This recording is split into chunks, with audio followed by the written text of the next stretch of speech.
రాష్ట్రం ఏర్పడింది అనే మాటే కానీ రాష్ట్ర ఆదాయాన్ని పెంచడానికి ఇటు టీడీపీ కానీ అటు వైఎస్ఆర్సీపీ కానీ ఎవరు కూడా మనపూర్వకమైనటువంటి కార్యక్రమాలు ఏది చేపట్టలేదు. ఎందుకంటే చంద్రబాబు వాళ్ళ వైపు ఉన్న వాళ్ళకి హైదరాబాద్లో పెద్ద పెద్ద కంపెనీలు ఉన్నాయి, వాటి రిజిస్టర్ ఆఫీసులన్నీ హైదరాబాదే.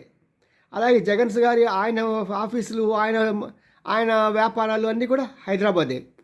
వీటి రిజిస్టర్ ఆఫీసులన్నీ కూడా మళ్ళీ హైదరాబాదే. రిజిస్టర్ ఆఫీసులు అక్కడ ఉంటే మీకేంటండి అని మీరు అడుగుతారేమో. ఎక్కడ రిజిస్టర్ ఆఫీస్ ఉంటే అక్కడ ఆడిటింగ్ జరుగుతుంది. ఆడిటింగ్ జరిగిన చోటే ట్యాక్స్ కడతారు.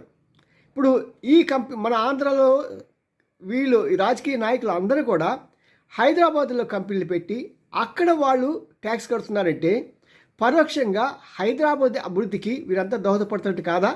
ఒక్కసారి ఆలోచించిన తెలుగు ప్రజలారా.